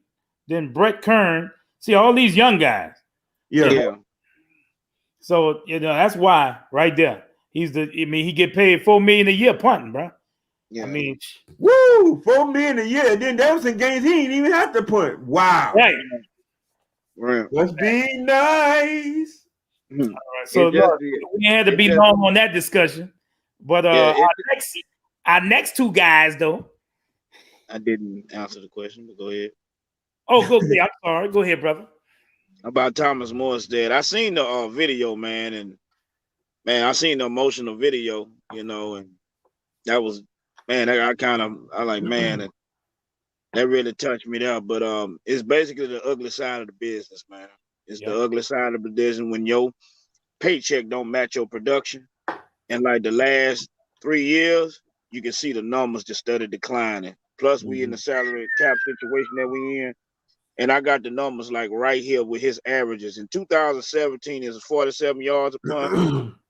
2018 is 46.4. 2019, 46.2. And the last year, 43.1. They started noticing. A couple of years, it wasn't even within a little bit. Yeah, they started noticing it was. He went down from 46 to 43. Right. And that, like, they were starting to notice the decline. Plus, you're getting paid this type of money. He's just 34 years of age. I don't think he probably will end. I think he, because he was one of the originals. A lot of people don't know he was one of the originals on that 2009 team. Him, Malcolm Jenkins, and Drew Brees was they're the originals that was on that championship 2019. That was his rookie year. Yeah. But in that year, matter of fact, in 2009 he averaged 43.6. And his best year was 2012. He averaged 50.1. Ooh. In 2012, it was 50.1. That was his best year. And you know, but I just think that's just the ugly side of the business. And Yep. you know, they had to, you know, that's part of it, man. It's gonna be he don't think he's gonna be the last one. It's gonna be most surprising that, you know, they probably ain't gonna agree to renegotiate or something like that. But it's just the ugly side of the business, man. I hated to see him go, you know, but you can find a punter. You can find a punter. Yeah. Troutman is $4 the million man now. a year. We Good Lord. done let go 2 tight ends. Long time Saints guy, Josh Hill, and Jared Cook, who Tyrone likes. He was surprised with that release. Well, I mean, I'm not surprised by them not re-signing Jared Cook. I am surprised that they let Josh Hill go. You know, you're talking about now we only have, to me, in my honest opinion, an unproven second-year tight end. Now, if he had came in and kind of, you know, earned more playing time and, you know, had better stats, I think I was talking to somebody on Facebook, and I pulled up his stats. I think he had like 17 catches for 171 yards and 1 touchdown, which is okay. Yeah. But Hill was still an experienced tight end. Hill not a bad tight end. He did pretty well. I think he was good on blocking. Wow. And you know, he's not going to stretch the field, but he was still reliable when it came to catching the ball. Whereas with Jared Cook, you know, he had his moments, he had great moments, but then he had his not so great moments too. There was just some games where he just didn't show up at all. And when we signed him, we expected him to be the superstar tight end that he was in Oakland. But he just didn't pan out like that. So Jared Cook, you know, not surprised. Josh Hill, I am surprised. So this is going to affect the Saints draft too. We probably gonna pick up a veteran tight end. What you say, Mike? I'm not shocked that either one of them getting cut. I'm not shocked. I'm damn sure not shocked about Jared Cook. I'm damn sure not shocked about him. And like I say, I can understand that he did have some pretty decent numbers with the Saints. I'm talking about Jared Cook, he had some decent numbers, but still in all, in crucial moments of the game, you know, where it matters the most, you know, that's what you remember. And that's the same thing a lot of people say about Andrews Pete. Andrews Pete is really not a bad offensive lineman. It's just a simple fact of the matter is, in crucial parts of the game, when he make a mistake, you can't forget about it. For example, when he missed that damn block against the Rams and Breeze got his thumb messed up, or like, you know, you see his crucial parts of the game where you like, damn, he's sorry. Damn, he sucked. Right. You know, but when you look at him, especially on plays when he running, he pulling, oh, big boy can move. When you slap him upside his damn head, he can move. You know, but I wasn't shocked, you know, about Jared Cook or Josh Hill. You know, he's a guy that's not really a threat in the passing game, but he can block, you know, and a lot of times they do that little screen pass with him and stuff like that, you know, but this basically tells me one thing. It's time for Adam Troutman to do what he do. That's right. But what does he do? What does he do? He didn't show me nothing last season. What does he do? I see the potential.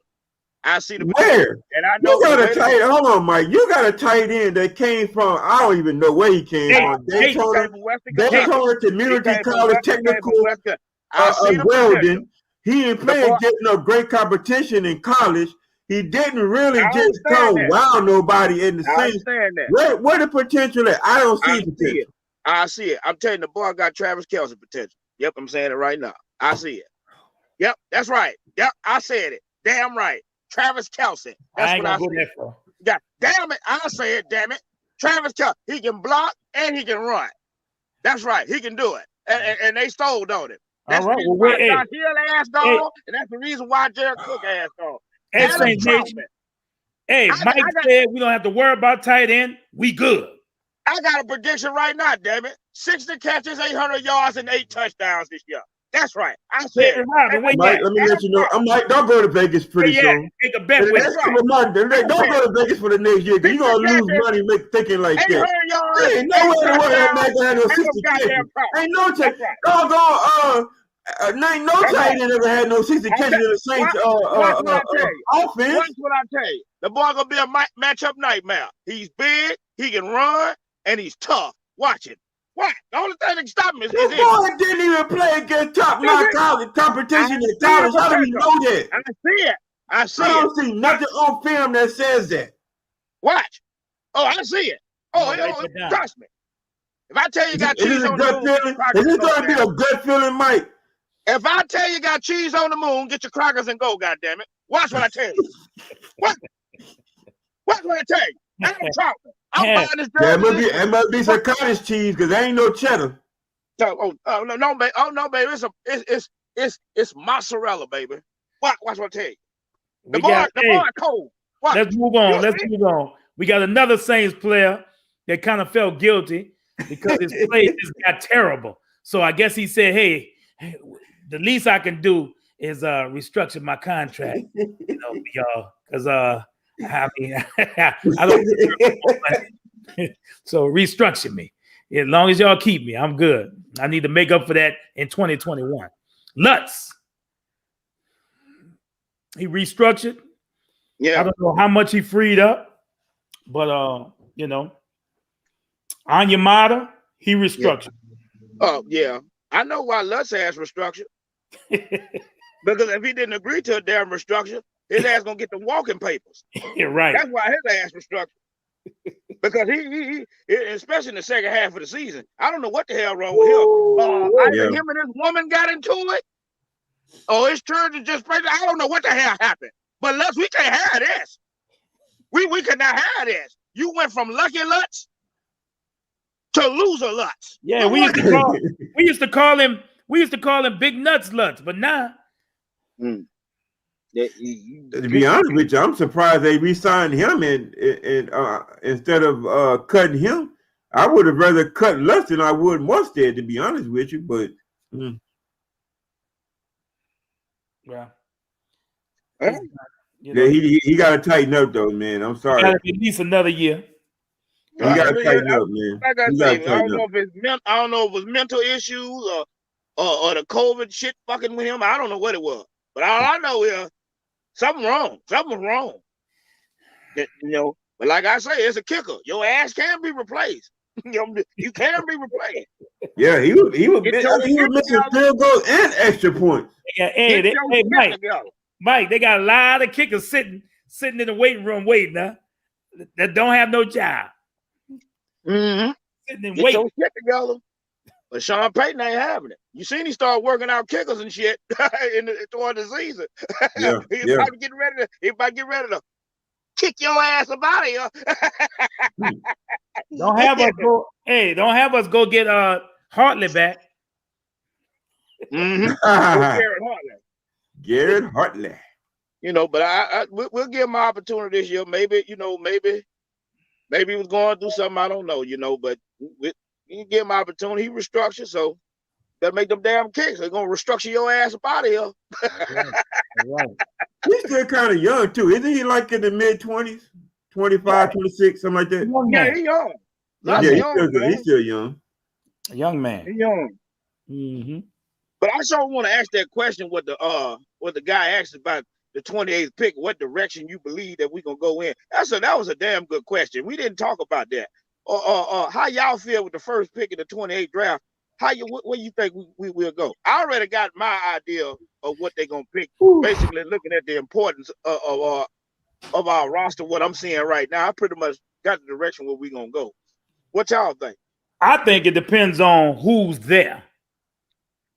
You said best player available. That's what I think. You said best player available? Huh? You said best player That's available? what I think. This year, I think I know they ain't gonna go back and get another center 3 years straight. They better not. Well, I know this for a fact. When you look at the damn history, it ain't gonna be no damn quarterback. A lot of people sitting up there talking about a quarterback. It ain't gonna be no damn quarterback. Saints don't never draft no damn quarterback in the first round. If you got one with the history saying that it's been since 1971, and been Sean Payton been there, years he been there, and I know they had Drew Brees and whatnot, but it ain't gonna be no damn quarterback. Now it was gonna be Patrick Mahomes a couple years ago, but you know what happened on that part. But so let me ask you this, Mike. Quarterback. So if Matt Jones is there when we pick, we don't take him? David about to have a heart attack. Let's not go there. You know who I think they should? Let's not go there. So here's what I think. Here's what I think. Either got to be a cornerback or wide receiver. I like the cornerback from Florida State. I like the cornerback from South Carolina, J.C. Horn. I got cornerback, but at wide receiver, I like the Kyle Pitts kid from Florida. He could be a hybrid wide receiver, tight end type of play. I like him. He'll be gone before the 15th pick. He'll be gone. He might be. Kyle Pitts will be gone. He's best tight end in the draft. He's a stretch tight end. They got him basically. No, he actually played receiver in Florida. The boy cold. The boy big. He'll be gone for the 15th pick. Somebody gonna take him quick. Where you think we going, Mike? Corner. When you think about choice about Janoris Jenkins, Patrick Robinson, and P.J. Williams, then you got a young secondary up in there. Now they look like they ain't gonna be able to bring nobody in from free agency. You got to get a corner in there. You got to get another corner in there. The path with Marshawn Lattimore, you know what I'm saying? I don't know like I said, we don't know what they're gonna do with Janoris Jenkins. P.J. Williams, very inconsistent. Patrick Robinson, he can't stay healthy, so I think it's corner. I think it's corner. And being that you got a lot of depth at the wide receiver position, they probably go late on in the round to get a wide receiver or something like that. I just hope it ain't a damn offensive lineman in the first round. Thank you, sir. Thank you. I appreciate that. Thank you. He said no Matt Jones. Thank you. I appreciate that. You know your football. All right. Hey, this is your top corners right here. We got Caleb Farley, Eric Stokes, Patrick Surtain the second, Asante Samuel Jr., some names that ring bells. Yeah, Eric Stokes pulled up. We got J.C. Horn. That's 3 ex-football player sons right there. Mm-hmm. I'm telling you a name right now that y'all better not sleep on.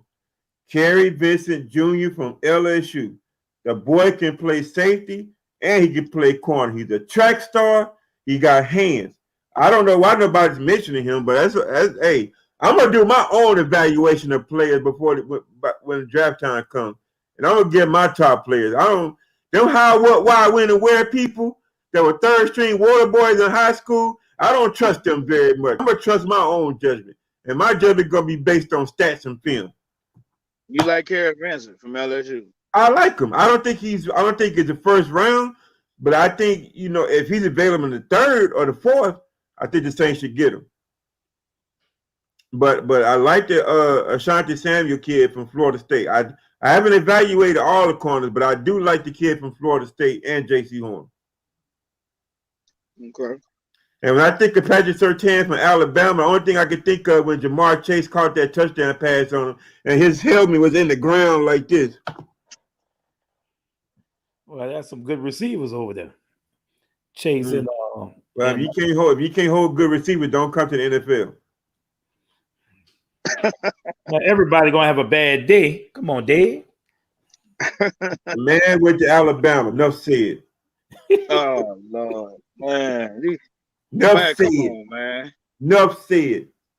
But yeah, it's gonna be interesting. Let me tell you something. The Saints have been known in the draft to go a place nobody else predicts.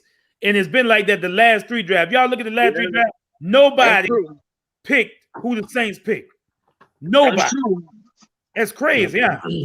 Nobody you can't predict what the Saints gonna do. That's true. I'm not even gonna try. I just hope. I hope and I wish. We wish the Saints pick a good player in the draft. We wish that. Yeah. And we hope. I think they will. You got a surprise pick in the first round that nobody seen coming. Right. I got one. What? Travis Etienne, Clemson.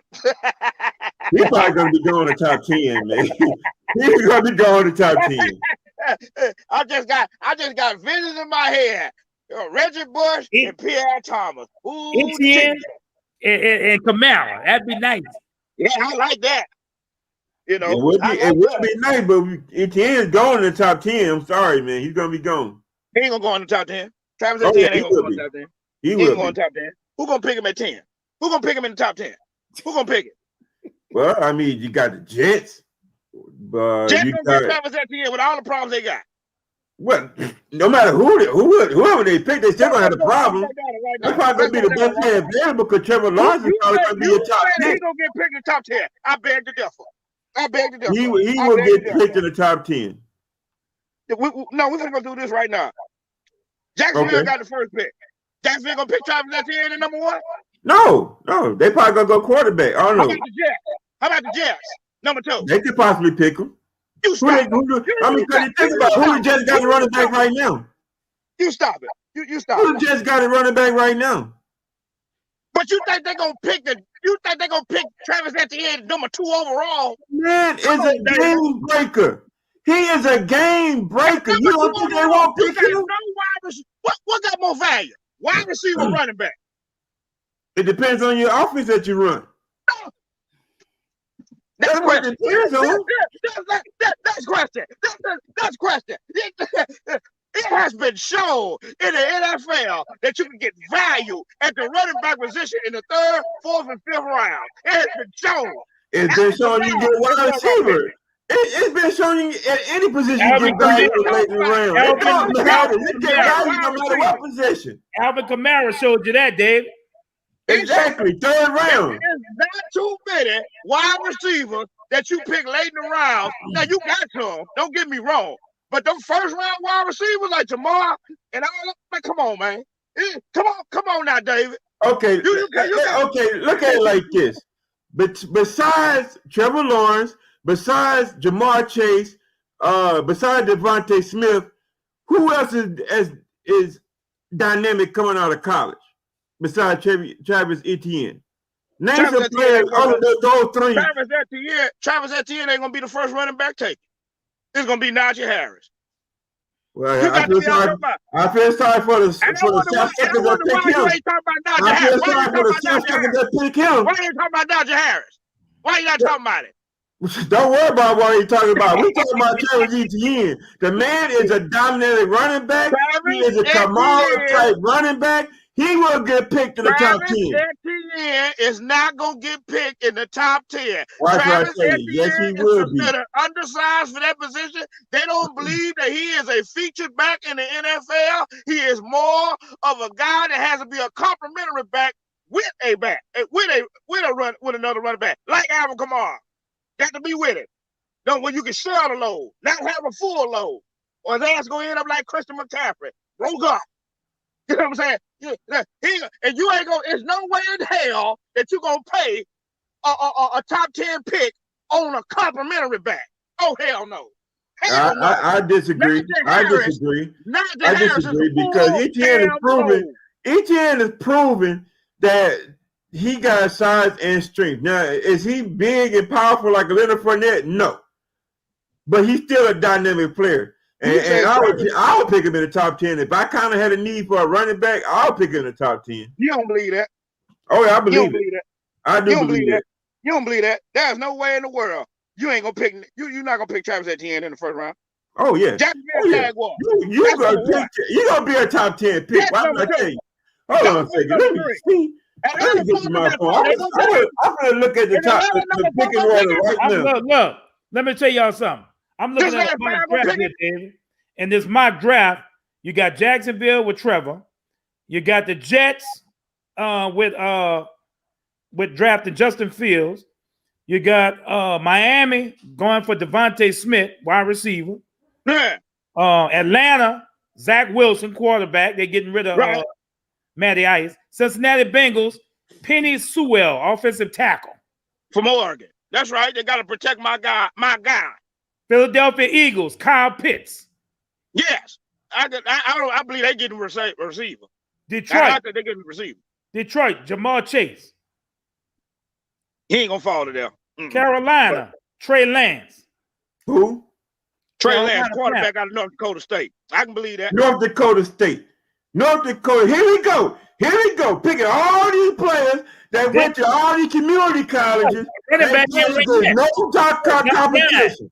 You Number mean to 9. tell me this man gonna go with Travis Etienne, who went up against top-notch competition?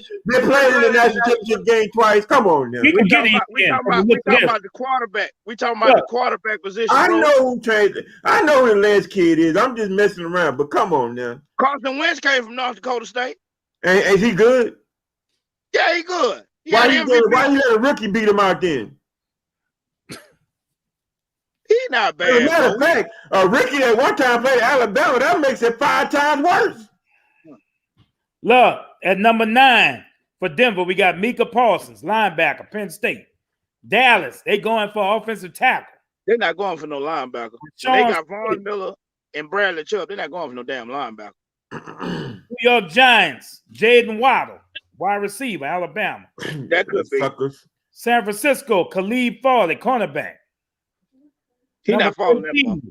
the Chargers, Elijah Vera Tucker, offensive tackle. Okay. I mean, I don't see a running back yet. Minnesota But that's Vikings. their opinion. That's their opinion. These guys are doing these mock drafts. They're not GMs. They don't qualify to be GMs. They probably barely qualify to be water boys on the NFL team. That's their problem. That's people's problem right there. They listen to the wild and aware people that go around thinking they're experts when they really not. Travis Etienne is a top 10 pick. He would not fall to the Saints. I put it to you like that. Listen at it. He gonna be your You will rookie not be offensive there rookie of when the the year. Saints pick at That's what 28. you telling me? He gonna be your offensive rookie of the year? Say it right now. Say it. I don't know. I don't know. Depends on what team he goes to. What have we taken? That has a lot to do with it too. What have we taken? What? We taken. Who we taking? And I'm saying that what have we taken? You think He's you got not an gonna opportunity? be there when we pick. I'm trying to tell y'all that the man's not gonna be there. Continue with the projected list. Go ahead. All right. Continue. Who projected him? Who projected him? Who projected these high with and well people? Who projected these things? Got to blow a damn gasket over there. Listen to Tell me if I interview these GMs on these teams that's gonna be picking up for the Saints, I guarantee one of them say we gonna try to pick Travis Etienne. Continue, so. I don't care what the Yahoo Sports people play. Right. I don't care what the ESPN people say. I don't care what the NFL Network people say. They are not GMs. They never was. They never will be. They were not never coaches. They never will be. They won't even be able. They won't even be cheerleaders on a lot of these teams. I don't care. I don't care what projected what. Travis Etienne will be gone by the time the Saints pick. David, we ain't talking about that.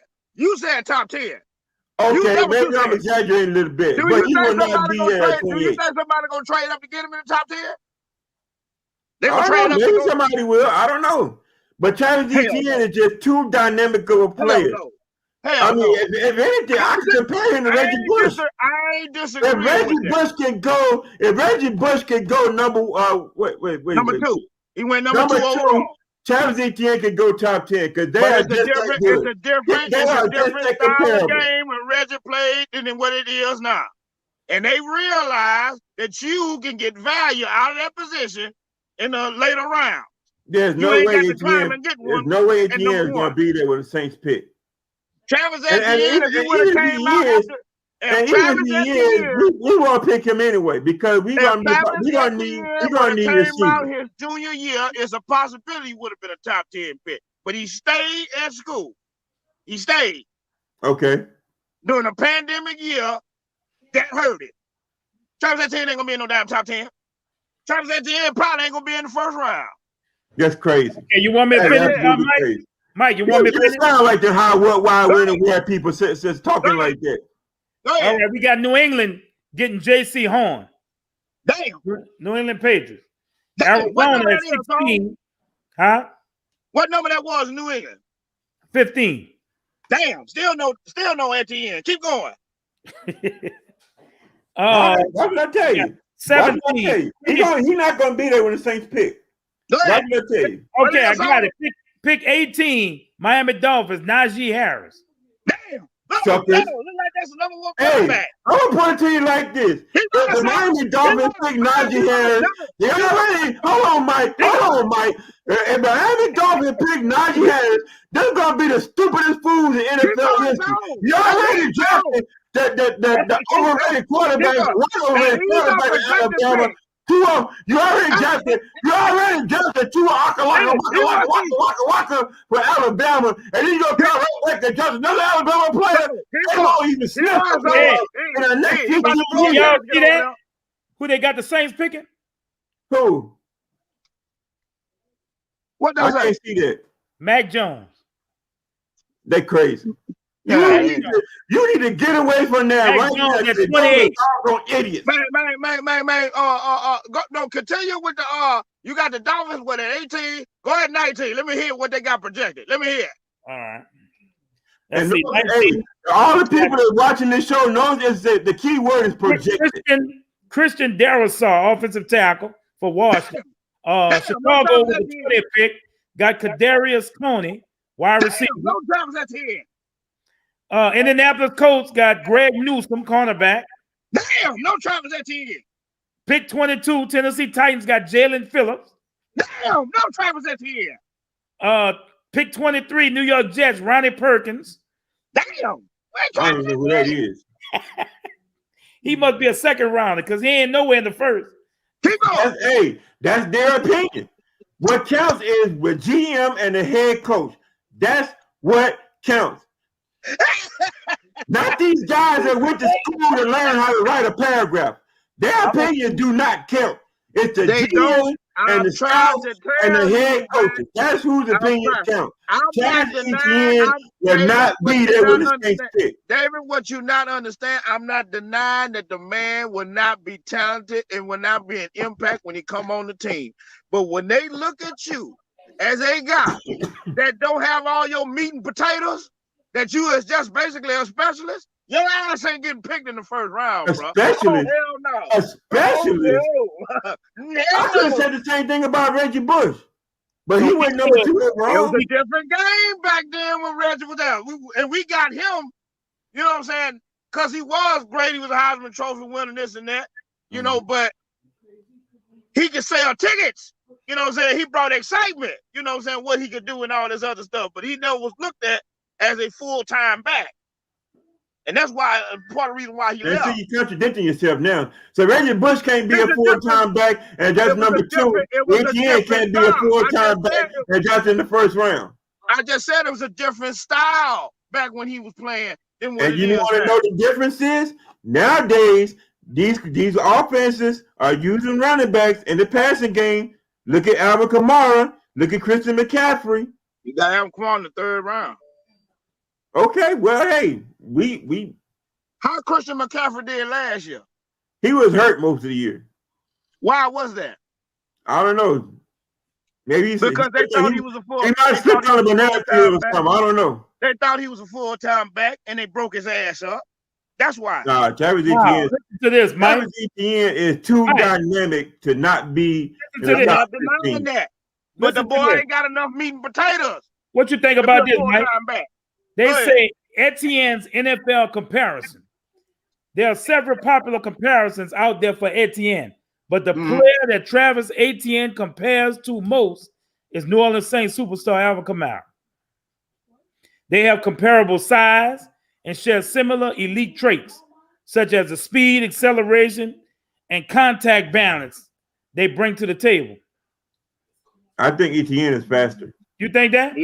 Need I say more? Etienne is faster. Need I say more?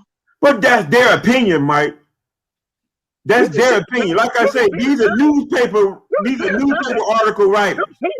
They are not GMs or head coaches. I can see the talent. The man compares to Alvin Kamara. Yeah, he'd probably be a little bit more explosive. He got probably about a tenth of second faster. He's about a 4.4, 4.3 type of guy. Alvin Kamara probably run like a 4.5, maybe. But actually, Travis Etienne he actually ran a high 4.3 coming out of high school. I mean, he's about a 4.3 guy. I think a 4.3, 4.4 guy. Yeah, but you gotta look at the film though. If you want to see why I'm saying this, go watch the national championship game between Clemson and Alabama 2 years ago. But you gotta think about this, all the talent that Clemson got. Hell of offensive line, great personnel. You know what I'm saying? They juggernauts compared to everybody else. When it comes to talent. But in the NFL, you're gonna be dealing with that on a week-to-week basis, man. It's gonna be talent everywhere. Let's see how good your ass is there. I just think running between the tackles and you think you can bounce it all outside there because that was really. But when you think about it, when you think about it, a lot of people didn't think Alvin Kamara could run between tackles, but he proved them wrong, didn't he? And that's why he fell to the third round. Listen to these stupid how, what, why, when, and where people who don't know what they're talking about. Alvin Kamara, I seen Alvin Kamara was going to be a first-round talent when he was at Tennessee, and I watched him play against Alabama. I was like, man, who is this kid right here? I was watching Joshua Dobbs. But then this Alvin Kamara kid came out of nowhere, and I was like, wow, look at this kid right here doing this against Alabama. But hey, that's not my prerogative. Okay, if these GMs and these scouts want to listen to these how, what, why, when, and where people, that's their prerogative. I'm gonna be honest. He will not be there when the Saints pick. I had never even heard of Alvin Kamara before the Saints picked him. My man was McCaffrey. That's who I wanted him to get, Christian McCaffrey. I said, man, look at this white guy, man. McCaffrey is cool. Dude. I saw him in college, and I just thought he was, one of a kind. No, McCaffrey was cool when he was a Stanford. I think I was looking at receiver in that draft. You know what I'm saying? But the guy that I really wanted was when I'm wearing the jersey I'm wearing right now. I wanted Leonard Fournette. Damn it! We would have had to give up a lot to move up to get him. I wanted Leonard Fournette, man. That's who I wanted, and I think they picked him. I think 4th overall. I think he got picked 4th overall for Carolina. 4th, I believe, but. Yeah, 4th by Jacksonville. Yeah. That's who I wanted, Leonard Fournette. Yeah. Hey, just want to let everybody know, hey, look, time flies when you're having fun. We've been going on 2 hours now. So we about to go ahead on and close it out. Anybody got any last minute thoughts, closing comments? If Miami drafts Najee Harris, just go ahead and demote them down to high school. That's all I got to say. You're going to have a garbage quarterback along with a garbage running back from Alabama. This dude, hell, man. You don't like them Alabamians. Them Alabama Crimson Tide. Roll Tide. They probably nice people in person, but just on the football field, they're just not good. And look at him. He wearing red, too. They colors. Pelicans, baby. It's Pelicans red. It's Pelicans red. All right, the shirt. Shout out to the Pelicans for beating the Utah Jazz a couple of nights ago. You got to be so. Yeah, we didn't even have a chance to talk. Hey, y'all, Sunday we will talk about the Pelicans because we didn't even get a chance today. Tyrone, he put us in class today to tell us about special teams and returning and everything. So we know the coaches' names that he grew up on, his high school coach. We know everybody. We know everything, and we appreciate that, Tyrone, for coming on, bro. Yeah, interview. Time is for us to shut it down. I want to tell y'all, thanks for joining in. Nothing personal, straight biz. We'll see you next time on Tell It Like It Is. We got some music? Yeah, we're going to, I'm going out with my LSU fight song because I love my Tigers. Y'all have a good night. Let's go.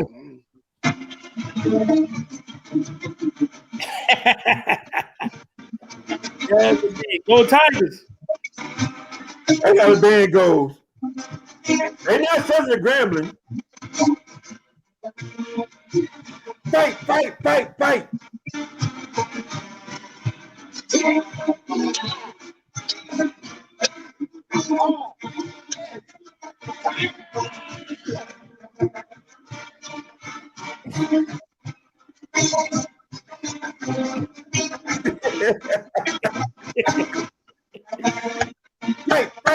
Fight. Go Tigers, go.